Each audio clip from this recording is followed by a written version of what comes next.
کہ جب بھی گفتگو کلام کرو تو آپس میں پیار، محبت، اتفاق کے ساتھ گفتگو کیا کرو، زبان میں مٹھاس ہو، دل میں نرمی ہو۔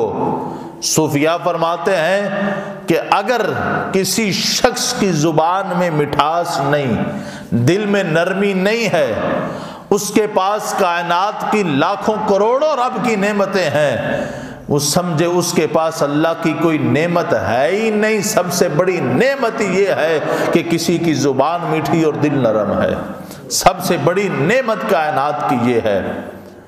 احباب عزیز وقار، اعلیٰ حضرت عظیم البرکت الشاہ امام احمد رضا خان فاضل بریلوی رحمۃ اللہ تعالی علیہ، آپ کے دادا جان ایک عظیم بزرگ تھے، صوفی بزرگ تھے۔ ایک روز آپ نے ایک مجلس میں جانا تھا، تو جس رستے سے گزر کر جانا تھا اس رستے میں ایک ہندو عورت کا گھر تھا۔ اب اس نے کہا کہ حضرت کو آج محفل پہ نہیں جانے دینا، کچھ بھی ہو جائے حضرت کو آج کسی طریقے سے روکنا ہے کہ محفل میں نہ پہنچنے پائیں۔ اس نے ایک رنگ تیار کیا، سرخ رنگ، اور اپنے گھر کی چھت پر کھڑی ہو گئی۔ حضرت مریدین کے ساتھ گزرنے جا رہے تھے، آپ نے سفید لباس، سفید عمامہ تھا، مریدین ساتھ جا رہے تھے۔ جب اس کے گھر کے پاس پہنچے تو اس نے اوپر سے رنگ گرا دیا، اس نے اوپر سے رنگ گرایا تو کپڑے سارے کے سارے سرخ ہو جاتے ہیں۔ اب مرید کہتے ہیں حضرت اجازت دیں، تو اس کو سبق سکھاتے ہیں کہ اس کی جرت اور ہمت کیسے ہوئی کہ آپ کے کپڑے خراب کر دے، آپ کو تکلیف پہنچائے۔ تو آپ نے کہا، مریدین سے کہا، یہ بتاؤ کپڑے میرے خراب ہوئے ہیں یا تمہارے خراب ہوئے ہیں؟ مریدوں نے کہا کہ حضرت کپڑے تو آپ کے خراب ہوئے ہیں۔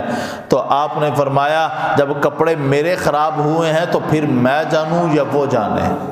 میں جانوں یا وہ جانے؟ اب آپ نے جملے ارشاد فرمائے، اب آپ نے جملے ارشاد فرمائے، کتنے خوبصورت جملے ارشاد فرمائے۔ کتنا بھی نرم دل شخص ہو وہ یہ تو کہہ سکتا تھا کہ آج معاف کر رہا ہوں، آئندہ کرو گے تو معاف نہیں کروں گا، لیکن آپ کے جملے خوبصورت تھے۔ آپ نے فرمایا، اے بیٹی، جس طرح تو نے مجھے رنگا ہے، فقیر کی دعا ہے خدا بھی تجھے رنگ دے، فقیر کی دعا ہے کہ خدا بھی تجھے رنگ دے۔ اب وہ عورت کہتی کہ باپ فوت ہوئے عرصہ گزر چکا ہے، کسی نے بیٹی نہیں کہا، کون ہے جو بیٹی کہہ کے مجھے مخاطب کر رہا ہے؟ تو دیکھتی ہے کہ وہی شخص کہ جن پر رنگ گرایا تھا وہی بیٹی کے الفاظ کہہ کے مخاطب کر رہے ہیں۔ وہ فوراً دوڑتی ہوئی آپ کے قدموں میں آتی ہے اور قدموں میں حاضر ہو کر کہتی کہ حضرت پہلے اس دل کو کلمے کے نور سے منور کرے، پھر جدھر جانا ہے تشریف لے جائیے گا۔ یہ زبان کی نرمی، زبان کی مٹھاس اور دل کی نرمی کا نتیجہ تھا کہ بیگانے بھی اپنے ہو جاتے ہیں۔ اس لیے صوفیاء فرماتے ہیں کہ جس کے پاس یہ نعمت نہیں ہے، جس کی زبان میٹھی نہیں ہے، دل میں نرمی نہیں ہے، سمجھے کائنات کی کوئی نعمت اللہ نے اسے دی ہی نہیں ہے۔ یہ بہت بڑی نعمت ہے۔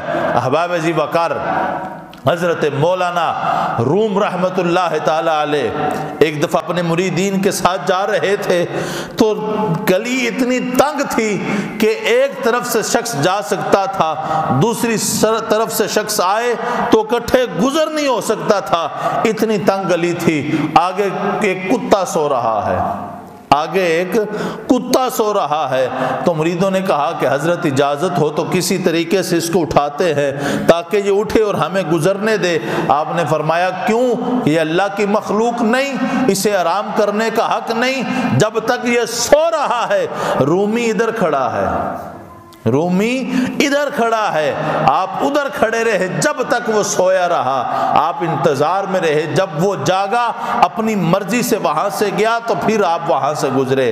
یہ اخلاق تھے مسلمانوں کے، اور اس قدر آپ لوگ مسلمانوں کے دلوں کے اندر نرمی تھی جو حضور نبی کریم علیہ السلام کی سنت سے مسلمانوں نے سیکھی تھی۔ تاریخ نے وہ دور بھی دیکھا تھا مسلمانوں پر کہ ایک شخص بازار سے سودا خریدنے آتا ہے، بازار سے سودا خریدنے آتا ہے، مسلمان کی دکان پر جاتا ہے، کہتا ہے یہ سودا تمہارے پاس ہے؟ وہ کہنے لگا میرے پاس ہے۔